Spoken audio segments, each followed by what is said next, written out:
Ito karugtong ng reaction video natin kanina dahil nga kasabay ng balikatan exercises, ito yung pinakamalaki sa kasaysayan mga tol ay dumami daw ang mga Chinese ships no sa West Philippine Sea. Ngayon, yung posibleng pambubulabog daw ay binabantayan sabi ng Philippine Navy. Ayan o, nakalagay naman to sa title ng ating panonooring balita mga kapatid mula sa UNTV News and Rescue.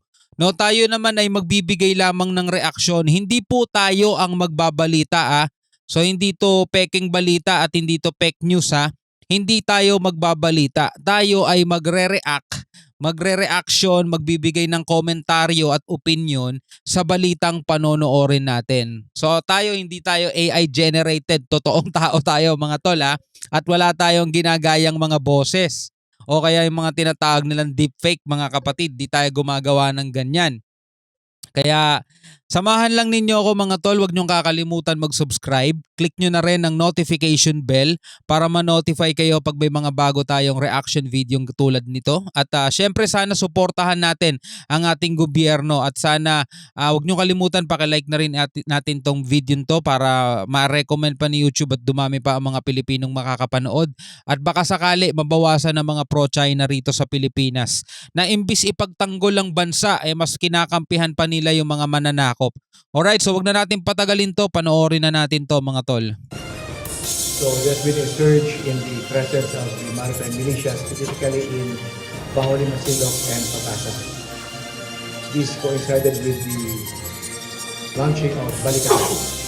Nakakabigla subalit hindi nakakabahala ang pagdami ng Chinese maritime militia vessels sa West Philippine Sea. Ayon kay Commodore Roy Vincent Trinidad, tagapagsalita ng Philippine Navy para sa West Philippine Sea.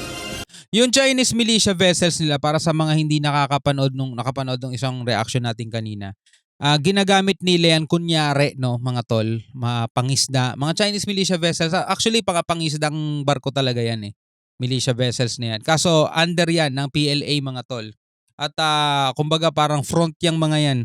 Kunyari civilian. Ayaw pa nga nilang aminin talaga yan pero under yan ng kanilang PLA. At isa yan, no, katuwang yan ng Coast Guard ng China kapag hinaharang nila ang mga barko ng Pilipinas. So yan ang pinakamaraming barko nila, ginagawa nilang pang-intimidate yan Kinakalat nila yan mga tol sa isang lugar na gusto nilang sakupin, gusto nilang okupahin. Diba? Kakalatan nila ng ganyan. May rotation yan Minsan marami sila, 36, 40, mga ganon. Pero ngayon, ang namomonitor nila sa 100 plus. Ganon karami yung Chinese militia vessels nila dyan. So ngayon, binabantayan ng Navy dahil nga may nagaganap ngayong balikatan exercises sa loob ng ating exclusive economic zone na alam naman din nating pinupugaran ng Chinese vessels mga tol ay binabantayan daw nila yung posibleng pambubulabog. Na sana naman wag tangkain ng China dahil bukod sa Amerikano at saka sa Pinoy na nag-e-exercise ngayon, merong 14 na bansang observer dyan. Kaya talagang mamomonitor talaga kayo kung gagawa kayo ng kalokohan mga Chekwa, no? Kaya kung gusto ninyong magkaroon talaga ng kapayapaan, step back na lang kayo. Mula April 16 hanggang 22, nasa 110 Chinese maritime militia vessel ang namonitor nila sa West Philippine Sea. 110. Pinakamarami ang 44 malapit sa Pag-asa Island. Mayroon din 31 sa Baho de Masinloc at 28 sa Ayungin Shoal. Mas malayo ang bilang na ito kumpara sa 69 na namonitor nila sa unang linggo ng Abril. Parang dumoble, no? Dumoble ang bilang. At 50 noong ikalawang linggo. Bukod pa ang 15 Chinese fishing vessels. Wala namang namonitor na pagdami sa bilang ng PLA Navy vessel at Chinese Coast Guard. Yun kasi mas delikado mga tol kapag yun ang dumami, yung PLA Navy kasi warship na nila yun Kapag yun ang dumami mga tol, ibig sabihin talagang ready na sila makipaglaban. Pero katulad nga ng inaasahan natin mga tol, hanggang pangi-intimidate lang kasi talaga ang kaya ang karakteristik ng China.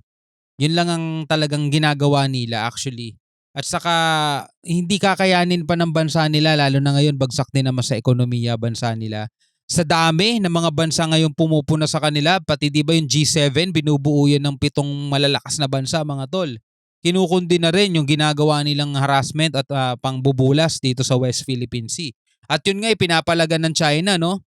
Ang sabi nga ng China sa G7, makipagtulungan na lang daw para sa kaunlaran kapayapaan at kooperasyon Kala mo talaga totoo para sa kapayapaan ng China no? Ang sarap lang pakinggan pero nakakainis. Lalo-lalo na pag sa kanila nang gagaling yung word na peace, yung word na kooperasyon, kaunlaran. 'Di ba? Puro pang makasariling hangad lang yung ginagawa nitong China, mga tol Ayon kay Commodore Trinidad, posibleng may kinalaman ito sa pagsasagawa ng balikatan exercises.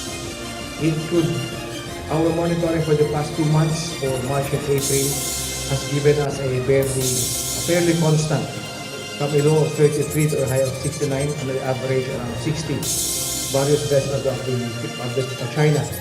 It's only for this week that we have seen a surge of up to a total of 124.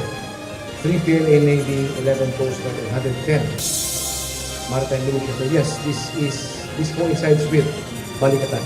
Yan puro maritime militia vessels. Pero ang babala ng China, mga tol, ay posible, ayon yun sa China Morning Post, no? Dahil nga daw sa ngengelam daw ng US, no? Ay posibleng i-militarize pa nila ang West Philippine Sea. Damihan pa yung mga navy nila. Oh!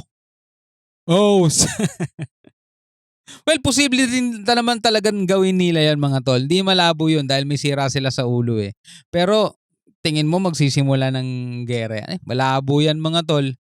Malabo talaga yon. Lalo-lalo na alam na nila, mga kapatid, no? Kung buong mundo nakatutok sa kanila ang mga mata, ibig sabihin mainit sila sa eksena ngayon. No, buong mundo nakatitig sa kanila, nakatingin, at buong mundo inaawat sila. Buti nga inaawat sila ng buong mundo 'Di ba? Hindi yung tipong gusto awayin agad sila. Inaawat pa sila. At sabi, panatilihin sana ang kapayapaan, panatilihin sana yung mga freedom of navigation. Kasi nga iba ang ginagawa ng China, mga tol mga naglalayag na barko ng Pilipinas, sinaharang at binubuntutan nila Tapos sila pa may ganang magsabing sila ang sumusunod sa international law. Sila pa ang may sabing lumalabag ang Pilipinas sa soberanya nila, di ba? Titigas ng mga muka, di ba?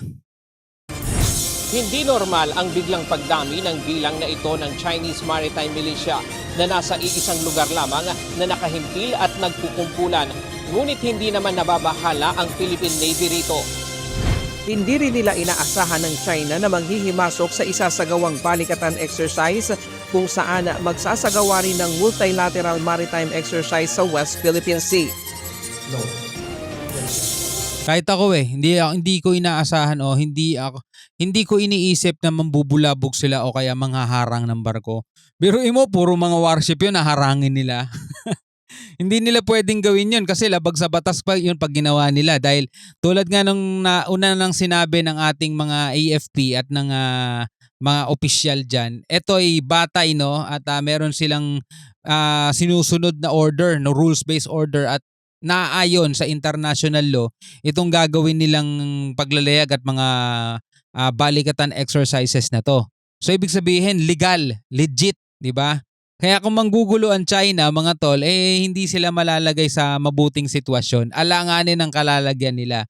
At alam naman natin, may mga utak din naman kahit papano itong mga opisyal nila at hindi nila hahayaan, mga tol, na malagay sila sa alanganin. Because it is an activity between the US and the Philippines. Historically, the illegal, unprovoked, uncalled for actions of China were only against the Philippines. Tiniyak naman ng Navy na mayroon silang contingency measures sakaling mambulabog ang China sa pagsasanay. Nauna nang sinabi ng Philippine Coast Guard na sa unang pagkakataon ay lalahok sila sa pagsasanay na magiging security perimeter sila at hindi nila hahayaan na may ibang manghimasok sa pagsasanay. Umaasa ang Philippine Navy na igagalang ng China ang isinasagawang balikatan at di ito manghihimasok lalo na at maraming bansa ang magiging observer sa pagsasanay ngayon. O, di ba? Yun yung sinasabi ko rin kanina, di ba? Lalo na ngayon, 14 na bansa ang observer. Di ba? Maraming makakasaksi ng kalokohan nila pag talaga nagloko sila. Hihimasok lalo na at maraming bansa ang magiging observer sa pagsasanay ngayong taon. Yes, that has been the Sabihin, goal daming witness. ever since for China to respect international law. And I expect them to behave properly this time. Yes. Why? Because of the presence of the international participant provisions. Ryan Lacanlale, UNTD News and Rescue. Diba? Makakatulong patuloy ngayon yung 14 countries na observer. Kasi yun yung magiging deterrence natin mga tol. Yun yung magiging parang pinakaharang at magpapaudlot kung sakasakali mang etong China ay may binabalak silang di maganda. Pero knowing China naman sa maraming beses na nating napapanood mga tol, hindi sila manghihimasok o hindi sila manggugulo mga tol. Kita nyo nga etong paglalayag ng dalawang barko ng Pilipinas, barko ng Australia, ng Japan at saka ng Amerika, di ba? Nakaano lang sila nakamatsyag lang sila 11 kilometer, napakalayo nun mga tol. Di ba? Nakamatsyag lang sila, hindi sila nanggulo mga tol. Lalo pa kaya to balikatan exercises to, no? At kapag nanggulo sila dyan, sorry na lang sa kanila. Well anyway, ikaw bilang isang Pilipino, ano masasabi mo rito? Comment ka na lang sa ibaba mga tol. Hanggang sa muli, ako nga pala si Shobal D. Peace out.